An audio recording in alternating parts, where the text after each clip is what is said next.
Hello बच्चों, let's see this question. The question says draw all structurally isomeric benzene containing isomers with molecular formula C7H8O. तो हमें क्या इस question के अंदर एक मॉलिक्यूलर फॉर्मूला गिवन है, उसके structurally isomeric benzene containing isomers draw करने हैं. सो की concept of this question is, की कॉन्सेप्ट क्या है? Structural isomers. Structural isomers. Structural isomers क्या होते हैं? ये वो मॉलिक्यूल्स होते हैं जिनका मॉलिक्यूलर फॉर्मूला सेम होता है बट एटम्स की कनेक्टिविटीज डिफरेंट होती है. अब एटम्स की कनेक्टिविटीज डिफरेंट है तो उससे स्ट्रक्चर डिफरेंट हो गया, एंड स्ट्रक्चर डिफरेंट है तो आईपैक नेम डिफरेंट हो जाता है. Molecules having same molecular formula but different connectivities of atoms. Different connectivities of atoms. Atoms की जो कनेक्टिविटीज होती है वो डिफरेंट होती है. तो क्वेश्चन के अंदर हमें क्या गिवन है? C7H8O. पहले हम इसकी डिग्री ऑफ अनसैचुरेशन निकालते हैं. डिग्री ऑफ अनसैचुरेशन क्या होता है? डिग्री ऑफ अनसैचुरेशन से हमें पता लगता है कि किसी भी मॉलिक्यूल के अंदर कितने नंबर ऑफ पाई बॉन्ड्स या फिर रिंग प्रेजेंट है. तो डिग्री ऑफ अनसैचुरेशन का फॉर्मूला होता है total number of carbon atoms plus 1 minus total number of hydrogen atoms divided by 2 plus total number of nitrogen atoms divided by 2 minus total number of halogens divided by 2. तो इस question के अंदर हमें carbon atoms given है 7 plus 1, hydrogen atoms हैं 8 divided by 2. तो उसको solve करने पे क्या आ गया? 8 माइनस 4 इज इक्वल्स टू 4.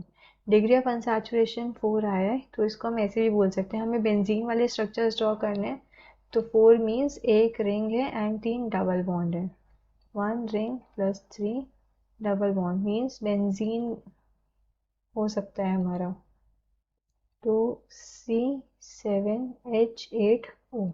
अगर हमें बेंजीन वाले आइसोमेरिक स्ट्रक्चर्स बनाने हैं तो बेंजीन क्या होता है हमारा? C6H6. बट बेंजीन का एक हाइड्रोजन हटा के क्या है, हम उसके ऊपर ग्रुप्स अटैच करेंगे. तो अगर मैं ऐसे लिखूं C7H8O है तो इस C7H8O है तो इसके अंदर क्या है? C6H5. अगर मैं फिक्स कर दूं बेंजीन का, मतलब मोनो सब्सटीट्यूटेड अगर हम देखें तो मोनो सब्सटीट्यूटेड बेंजीन के अंदर C6H5 होता है और एक हाइड्रोजन को हम रिप्लेस कर देते हैं किसी भी ग्रुप से. तो हाइड्रोजन C6H5 अगर मैं इसमें से हटाऊं तो मेरे पास क्या बचेगा? C6H5 प्लस एक carbon atom, 3 hydrogen atoms and एक ऑक्सीजन एटम्स. तो इससे हम जो आइसोमर्स बना सकते हैं, एक पॉसिबिलिटी क्या होगी मेरे पास? फर्स्ट पॉसिबिलिटी हो सकती है कि मेरे पास ये बेंजीन है एंड इसमें मैंने एक carbon C, then 2 hydrogen CH2OH. ऐसे भी लिख सकती हूँ मैं CH3O को CH2OH. ये मेरे पास क्या बन गया? Benzyl alcohol. This is benzyl alcohol. मतलब एल्कोहल वाला आइसोमर ड्रॉ कर लिया. अब एक पॉसिबिलिटी हो सकती है कि मैं ईथर आइसोमर ड्रॉ करूं जिसमें मैंने C6H5 एज इट इज़ रखा एंड हाइड्रोजन की प्लेस पे यहाँ पे क्या अटैच कर दिया? OCH3. तो ये मेरे पास क्या है? एनीसोल है, ईथर आइसोमर एनीसोल. अब ये मोनो सब्सटीट्यूटेड में तो ये हो सकता था, लेकिन अगर हम डाई सब्सटीट्यूटेड की बात करें, ये था मोनो, बट अगर मैं डाई सब्सटीट्यूटेड की बात करूं तो C6H4, 2 हाइड्रोजन को हम रिप्लेस कर देंगे और मेरे पास और क्या बचा यहाँ पर फिर? CH4O. तो इनको मैं कैसे कैसे लिख सकती हूँ? एक मेरे पास हो सकता है कि मैंने एक पोजीशन पे OH लगा दिया और एक पोजीशन पे मिथाइल ग्रुप लगा दिया. तो ये आ गया मेरे पास. यहाँ पे मैंने OH लगा दिया और यहाँ पे मिथाइल ग्रुप लगा दिया. अब ये जो है ये क्या है? मतलब मेरा OH फर्स्ट पोजीशन पे है, OH is at position 1 and ये जो मिथाइल है ये पोजीशन 2 पे है.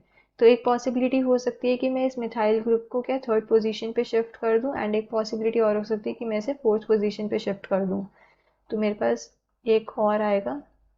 ये ऑर्थो था मेरे पास. अगर मैं मेटा वाला आइसोमर बनाऊं तो यहाँ पे आ गया OH एंड यहाँ पे आ गया CH3 थर्ड पोजीशन पे।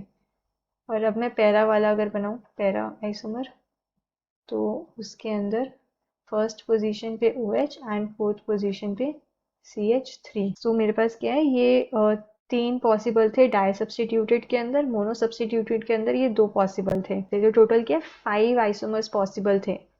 सो I hope you understood this well. Best of luck.